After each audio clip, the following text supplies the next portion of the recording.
And this is 8.3, the alpha lesson. Okay?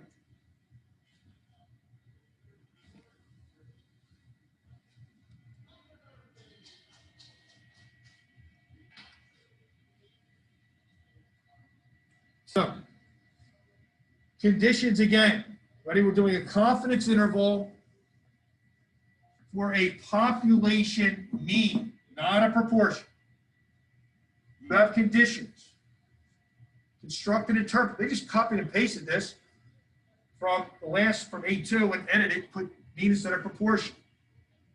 Sample size, again, sample size requirement. So you're just looking at what you did in A2 and doing it from the perspective of a different point estimate. So that's what you're familiar with. That's the A2 lesson. What happened? You take P hat. P hat is your sample statistic. It's the sample proportion. And the width of the confidence interval, you add or subtract the z-score. So, ready? If it's a 95% confidence interval, what is our critical value? What's our z-score, Josh?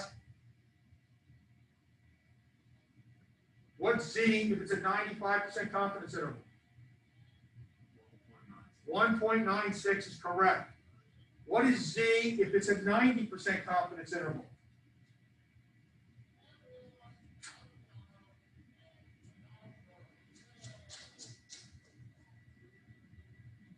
You may have to look that up.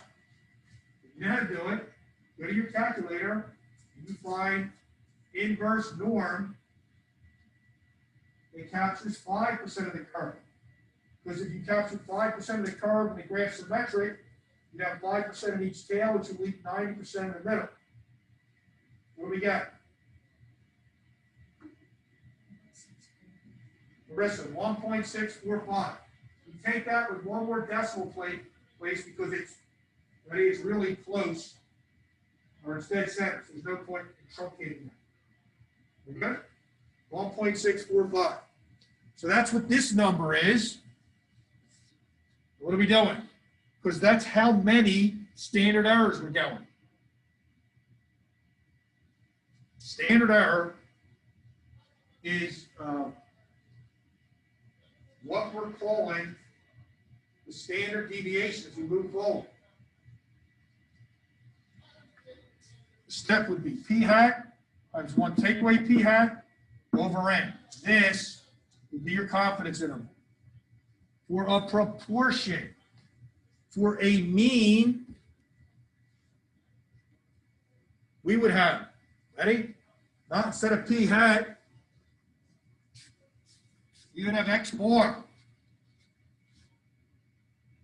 And we would add or subtract the z-score, again, which depending on the width of the confidence interval, times the standard deviation. Well, we did this before. Sigma is the standard, is the population step, divided by root n. Why? Well, if our sample size was 1, you would just have sigma. But this has to account for the size change of the step. So if it was, right, if it was sample size of 1, divided by root 1 wouldn't affect it. Except we have a problem. Sigma is rarely known. That is the population step. So when we showed you that scoring distribution, we gave p-scores, that's what I used for the mean. Because they publish the standard deviation for the whole population of AP test papers. But rarely would you know that, so you have to account for that. And the way you account for it,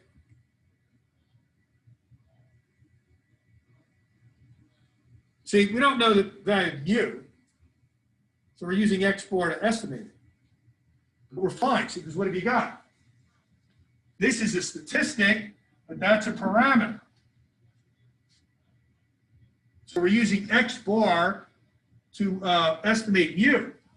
But in order to do that, we're using sigma, which we don't know, So we want to replace sigma. We want to replace sigma with the sample standard deviation. There's something else we have to do, and we're going to go to a t distribution. Okay? So when you, in E2, went to the stat test menu, so go there now, go on your calculator, and you see, and you go to stat test.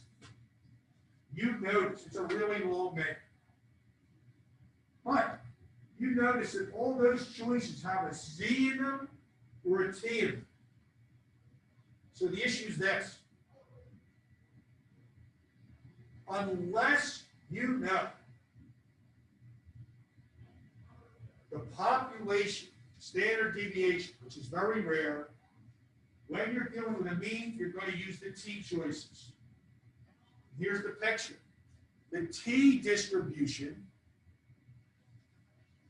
ready, is a scale change to the standard normal distribution, the Z distribution.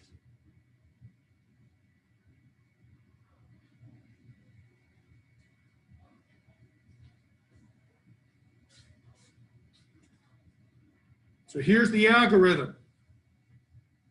Ready? They replaced the Z with a T, and they replaced sigma with the statistic, the sample standard deviation. Most of the time, overwhelmingly, you will use what's on the board.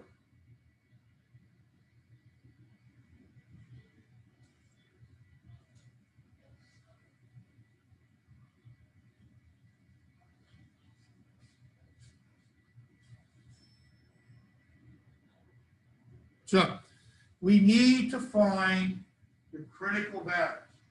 We're just going to compare them. So we say, okay, I know that if I'm doing a 95% confidence interval, for a proportion,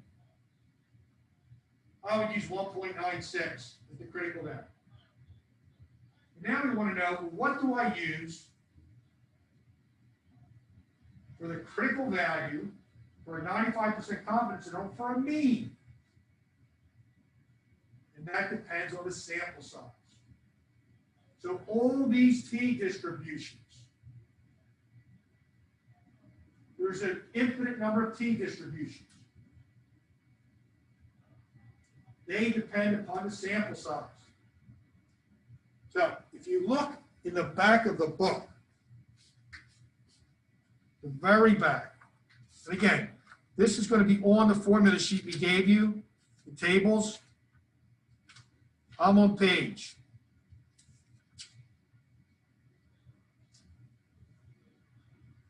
T3. And then on page T3, the very back of the textbook, side by side, table A is a distribution of Z values. Table B is a distribution of P values. And the tables are set up different. Why? Because the page T3 depends upon the sample size. So it's helpful to be able to interpret this, but you can do it on your calculator.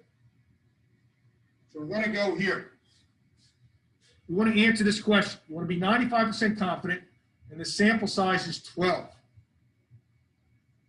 So we're going to go by degrees of freedom. Now you're going to hear degrees of freedom often moving forward. And right now it's hard to define degrees of freedom for you. It's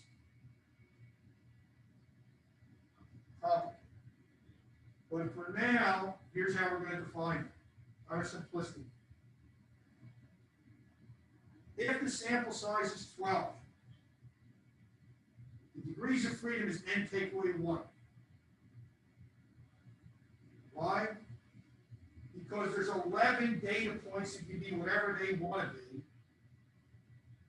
But the 12th one has to be a specific value that balances the mean. The it brings the mean into that value. So if you have it from now, starting, we're defining degrees of freedom as n take away 1. You know that's going to change depending upon what test we do. So we're going to go to the calculator.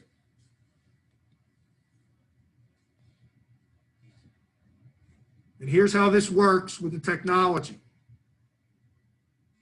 We go to second distribution. Instead of inverse norm, we're going to inverse t. You see how they're paired up there. What's the area under the curve? Now, ready? This works different. We're saying, what area did we want? 95% confidence interval. So we're going to say 0.025. Yes, because we're going to capture the first 2.5%, because the graph is still symmetric. The t-distribution is still symmetric. The degrees of freedom, in this case, are 11. Now, if you have the older calculator, there are the prompts. That's the argument. You're just not getting a prompt. You do. Second distribution for 0.025, comma 11. And it tells you that is the critical value. So it's not negative 1.96, it's negative 2.20. Now look what would happen.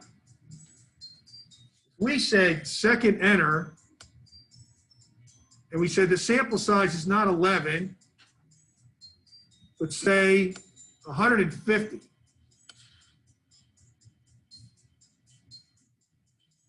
Oh, as the sample size goes up, the t distribution gets closer to the z distribution. Say, okay, that's 150.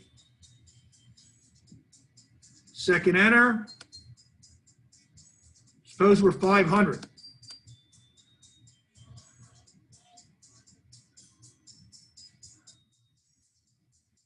Now it's taking us to negative 1.96.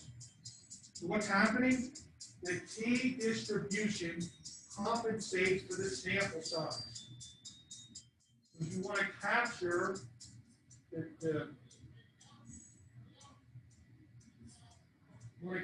data that you're attempting to. Right. So, in the textbook, as we're going now, we're going to just go over this on table T3. The example we did was 11 degrees of freedom. If you get down the left margin to 11, and our tail probability was 0.025. And when you go across to that, you see 2.201, 2.201, which is this value on the top of the graph line. In the textbook, in table T3, you go all the way to the left, you find DF, so 11 degrees of freedom. Then at the top, you're looking for tail probability. 2.5%, which takes you to a negative 2.201, which is what we saw on the graph line.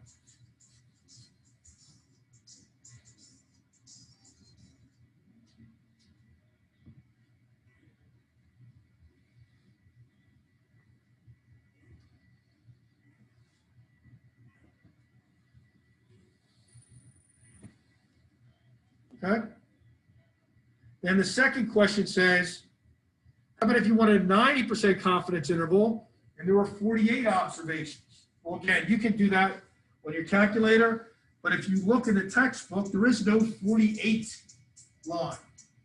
So you have to go down to the next line, which is 50. And we go across, I'm reading the textbook now, 50 degrees of freedom, and go across to 5% of the tail, and I get 1.676. There's the first one.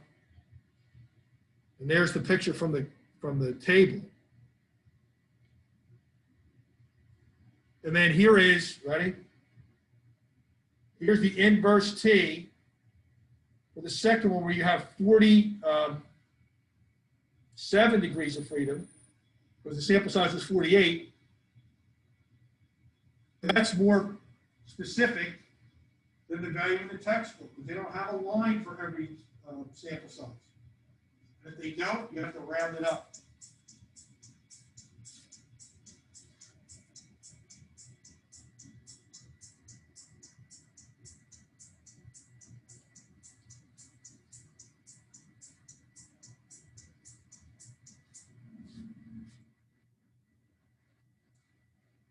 This is a typo here.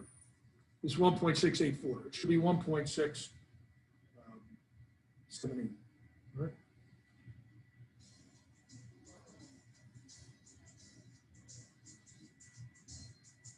Okay. SRS.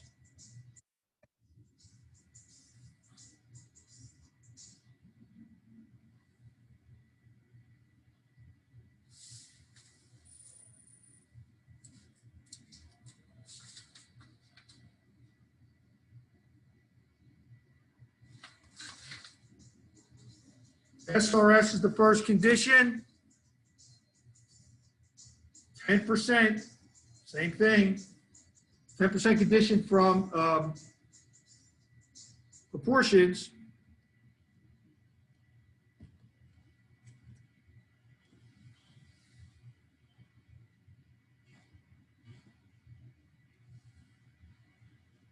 Now what? Well, we're back to how large a sample we need. This is going to replace n times p hat, and n times 1 take away p has to be greater or equal to 10. So for the sample size, we say n's got to be at least 30. We want this to be approximately normal. Either the population has to be approximately normal, you have to have information about that, or the sample size is large enough. It has to be 30. John. Just going back to like T. So is the reason you use T because you don't know the step, so you have to? Correct. So what happened was the history of the T distribution is the algorithm for proportions wasn't accurate. So somebody did this by hand. And they said, I want to capture this as well for proportions, for means as well as proportions. And they calculated all these scores by hand. They said the distribution has to be wider. They came out with specific numbers. Okay?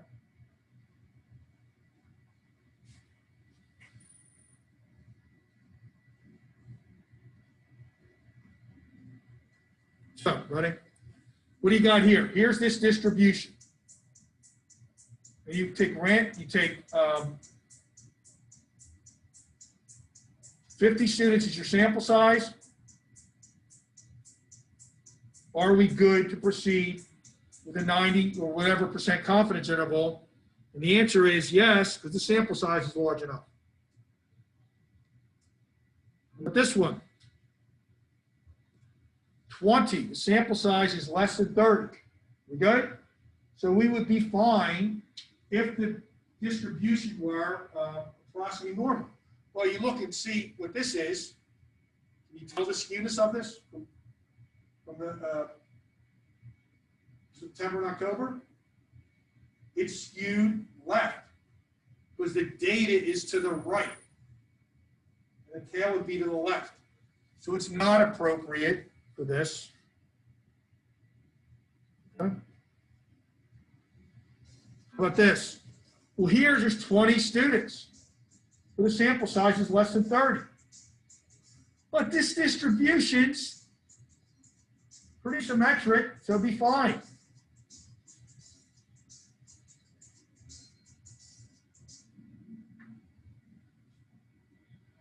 Now, we had this issue a couple years ago. Let's never let this happen again. If you get an inference question, you have to write the conditions. You say, okay, we met this condition.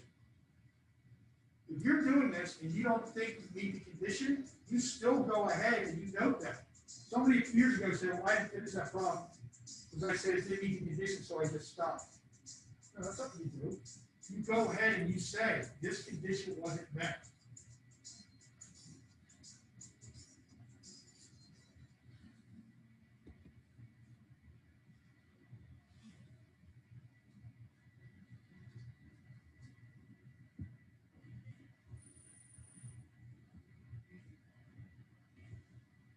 Okay? So, here's what we got.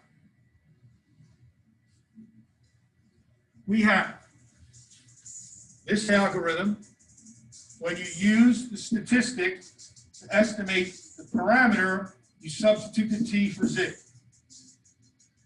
You also have the t distribution on your calculator in the same spot. You have the t PDF, t CDF. We're concerned with the CDF. It gives us the area that we want for the curve.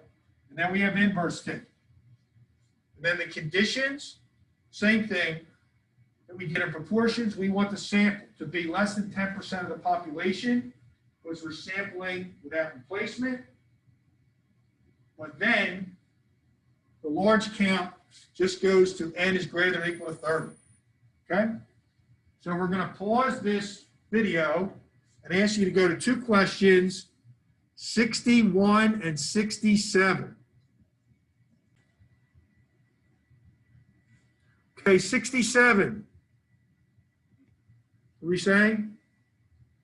If you wanted to be 95% confident, you would capture 2.5% for the left tail. If the sample size were 10, there's 9 degrees of freedom. That's your critical value, negative 2.262. 99% confident for a sample size of 20, negative 2.861. And 90% of the sample size of 77, negative 1.665. So if you use the table, you're not going to have a line for 76 degrees of freedom. You would go to 80, ready? And this number would be small.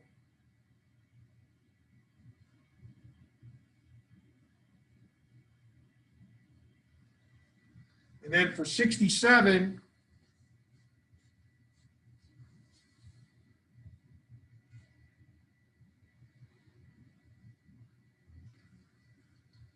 they're telling you that the sample standard deviation is 9.3 and the sample size is 27.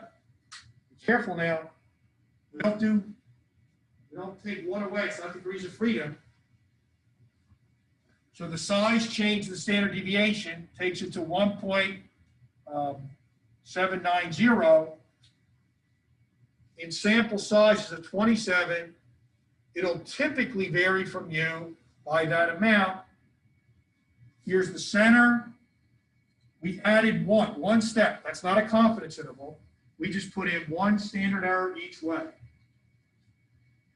And I know we're jumping around a little bit. We'll get to the confidence intervals or the means in the beta lesson. We're just setting this up. But if we want the confidence interval, we'd have to expand this value by whatever the critical value is, depending on the sample size and degrees of freedom. Okay? So that's that for the alpha lesson.